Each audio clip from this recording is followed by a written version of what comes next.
Want more Gators Breakdown? Join Gators Breakdown Plus. Starting at $3 a month, get access to unique episodes, plus a blog, chat room, giveaways, shout-outs, and more. Gators Breakdown Plus is furthering the interaction with fans and listeners like you. Head to gatorsbreakdown.supportingcast.fm to join Gators Breakdown Plus today.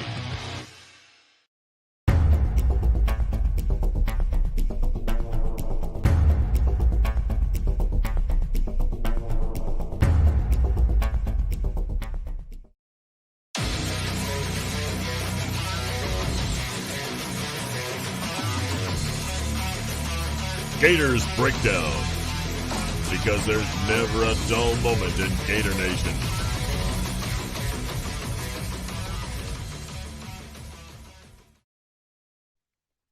The Gators Breakdown podcast is ready to go. I'm your host, David Waters. You can find me on Twitter at GatorDave_SEC.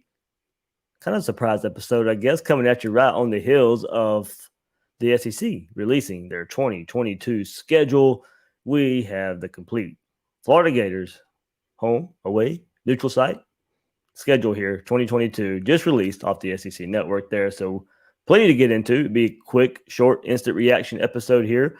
Didn't really plan on doing this, but yeah, I had a little bit of time. So won't be a long episode, but just to get, if you missed it, you can be able to find the schedule right here. I'll post it in just a second. Very interesting there for the Gators and how it shook out, how it breaks out. Home, away, all that good stuff. And man, just pretty exciting schedule there for a year. A lot of people have been pointing to before 2021. A lot of people kind of pointing to that 2022 season as maybe a run for Florida. Let's get through 2021 first. But we will look at the 2022 schedule, how it shapes up for Florida, and give a little reaction here. So without further ado, there it is. That great graphic there from the University of Florida. There's your schedule, your 2022 schedule. Quickly run through it right quick, then dive into it just a little bit more. Open up Utah. The Utah Utes come to the Swamp on September 3rd. Probably one of the toughest openers Florida's had, at least home openers. Of course, you had the neutral site games with Miami and Michigan in recent years, but home openers, Utah comes to the Swamp to open the 2022 season on September 3rd. Then the very next week, Kentucky, September 10th, visits the Swamp. Then USF, September 17th. 3 straight home games to start the season for the Gators in 2022. First road trip, September 24th to Tennessee. Then Eastern Washington, October 1st at home. Missouri, October 8th the next week at home. October 15th, LSU at home. There, you noticing a trend there, huh? And then bye week in between LSU and Georgia, October 29th, 2022. Very next week, the Gators will travel all the way to College Station one more time to take on the Texas A&M Aggies. November 12th, hosting South Carolina for the last home game of the 2022 season. November 19th, go to Nashville and take on Vanderbilt. And the very next week, the trip to Tallahassee on November 26th. There is your 2022 schedule for the Florida Gators. So, not hard to see some trends here with this schedule. First 3 games at home, September 3rd versus Utah. Kentucky, September 10th. That is a tough start to the season there for the Gators. Tougher than it normally is there for the Gators. Utah, pretty formidable force there in the Pac-12. Georgia opens up with Oregon week 1 too. So you have SEC versus Pac-12 battle going on there. Georgia, Oregon, and Florida and Utah.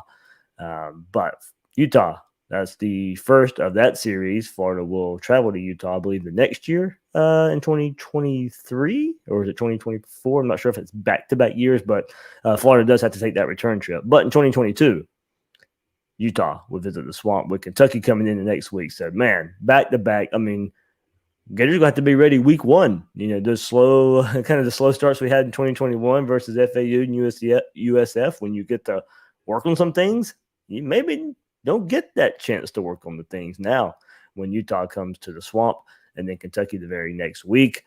Pretty tough way to open up the 2022 season there for the Gators. South Florida, third game in a row that's at home for the Gators. Then I mentioned the first road trip is September 24th. Not till the fourth week of the season, the Gators leave the Swamp. Then return back to the Swamp October 1st for Eastern Washington, Missouri, and LSU. Another stretch of 3 games at home for the Gators. So 6 of the first 7 games are in the Swamp. You got to take advantage there. And if you count Georgia and Jacksonville, 7 of the first 8 games are in the state of Florida. Not a lot of traveling for the Gators. Has to be conducive to a good start. I mean, that's you get to take advantage of a lot of home games and the game in Jacksonville against Georgia. So you don't have to travel a whole lot there. You have to take advantage. You have to take advantage of those home games, and we'll see what Florida looks like as a team. We'll have plenty of time to talk about that between 2021 and 2022. But you have to think Anthony Richardson at quarterback. We'll see where Emory Jones is, but at least that. So a lot of people are pointing to this 2022 season as maybe something that we're already pointing towards 2022. And now you look at this schedule and the way it breaks out, and the start you could probably get off to by having all these home games. I mean, you could be 7-0 rolling into that game in Jacksonville with the way it breaks out here. It is tough, Utah and Kentucky. There, of course, Missouri plays Florida tough. We'll see where LSU is as well. Those are the 4 games you'll want to watch out for. We'll see what maybe Tennessee is too. There's your 5 games there you're looking for before you play Georgia.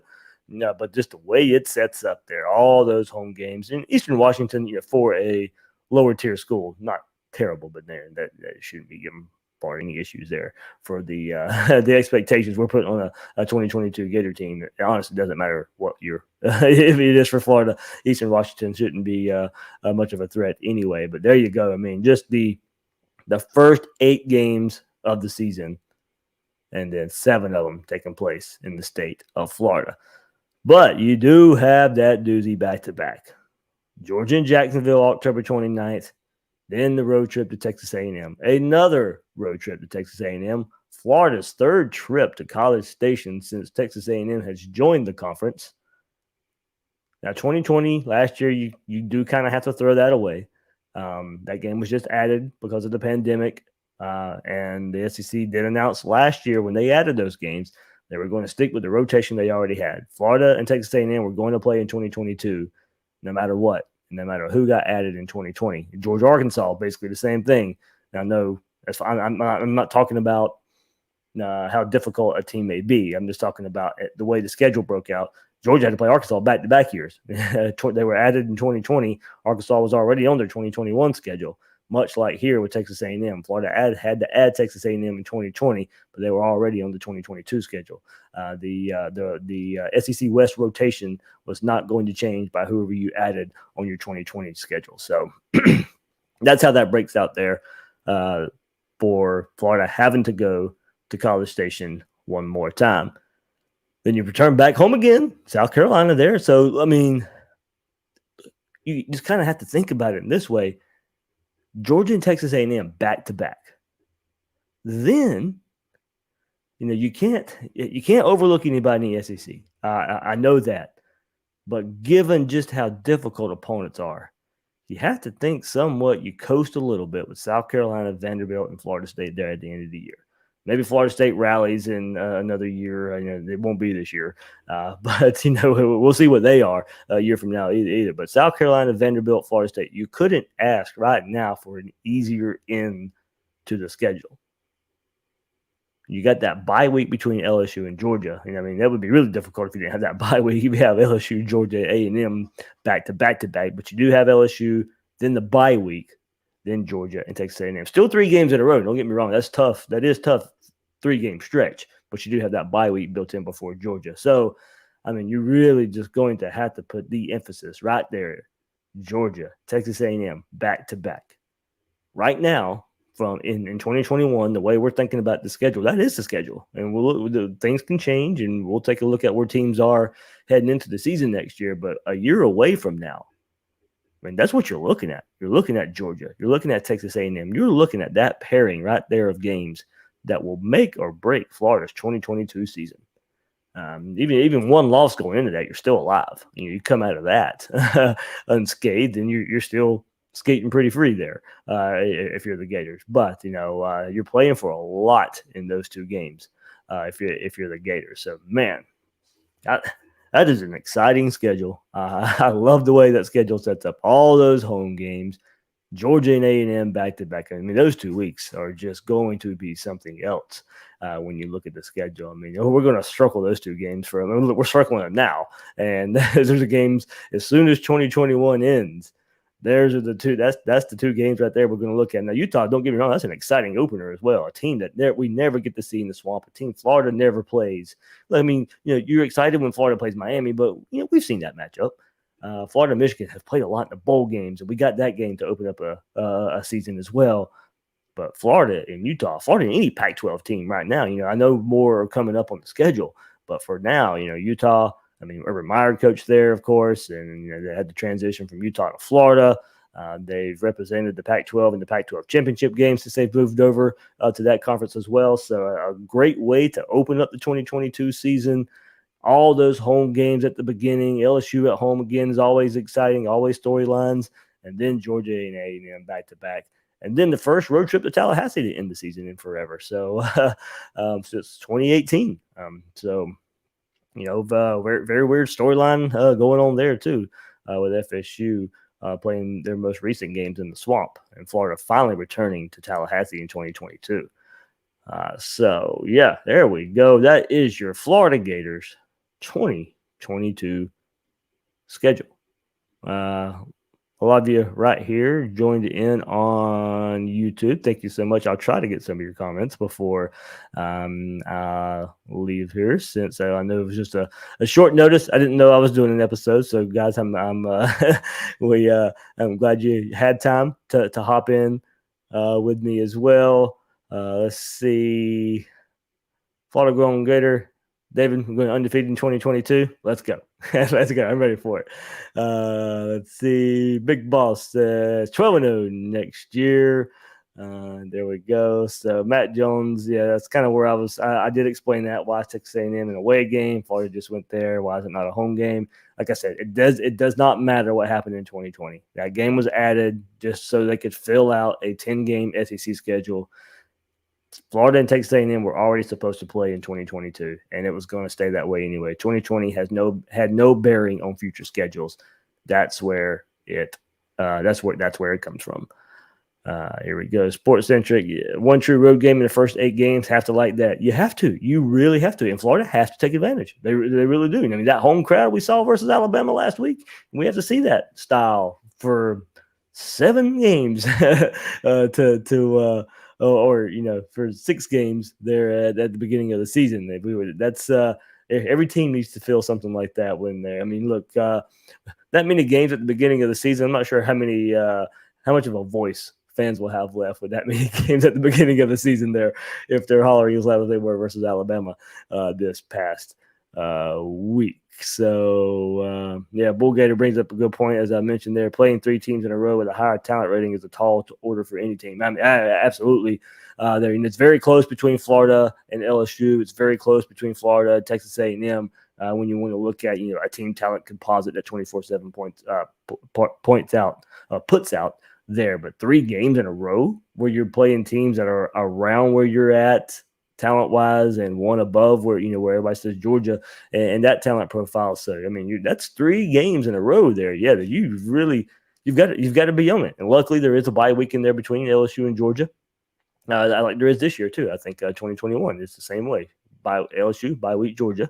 There's nothing new there for the Gators when you get to that point next year. But 3 games in a row there that will be very tough for the Gators, no matter how good the team is. I mean, that's 3 tough games. LSU is, now looking at from 2020 to 2021 doesn't look much better, but still, we know what happened last year.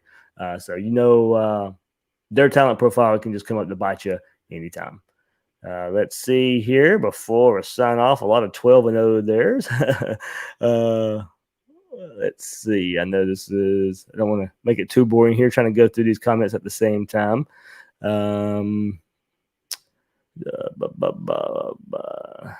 Yes, Tony brings it up there. 2022 is our year to travel. That's why they can't redo the schedule there as far as who you host and away for the rotating SEC West opponent, which is Texas A&M next year.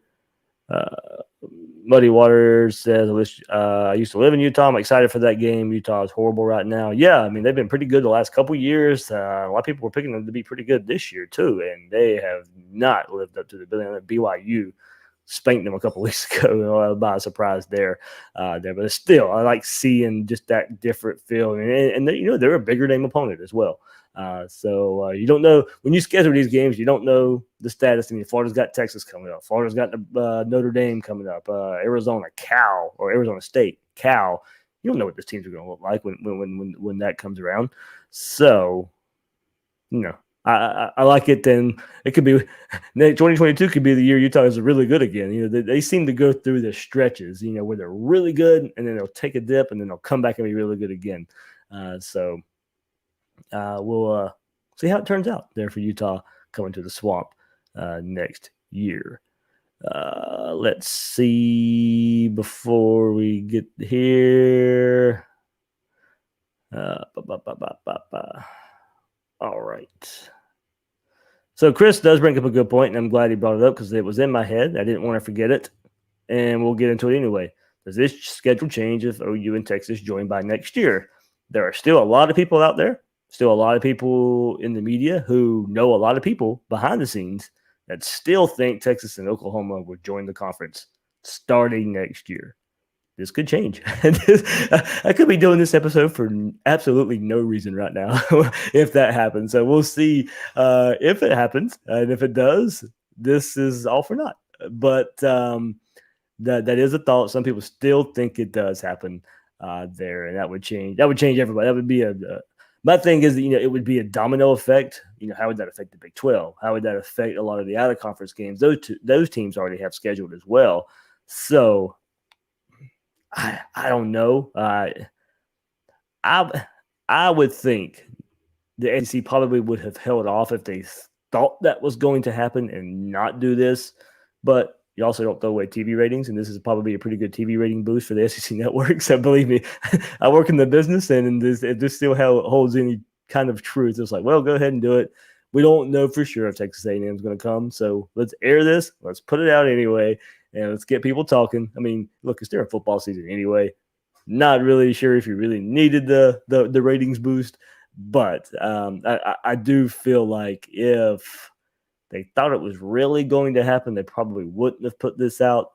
But there's still a lot of people out there who thinks it happens with Texas and Oklahoma joining the SEC next season. So I gotta come up with a lot of brownie points. As much as I'll be out of the house the first half of next season, the wife would not be happy. So I've already kind of wondered a year out now. So we'll see where that comes along. When trying to, I got a lot more vacations probably coming up that have to cater to her. So, but man, yeah. I mean, the beginning of this season's already been kind of tough, but next year's even worse. So we'll see where that goes. So guys, I'll need all the help I can get out there. So. All right, that will do it. This quick instant reaction for the Florida Gators 2022 schedule. A lot to look forward to.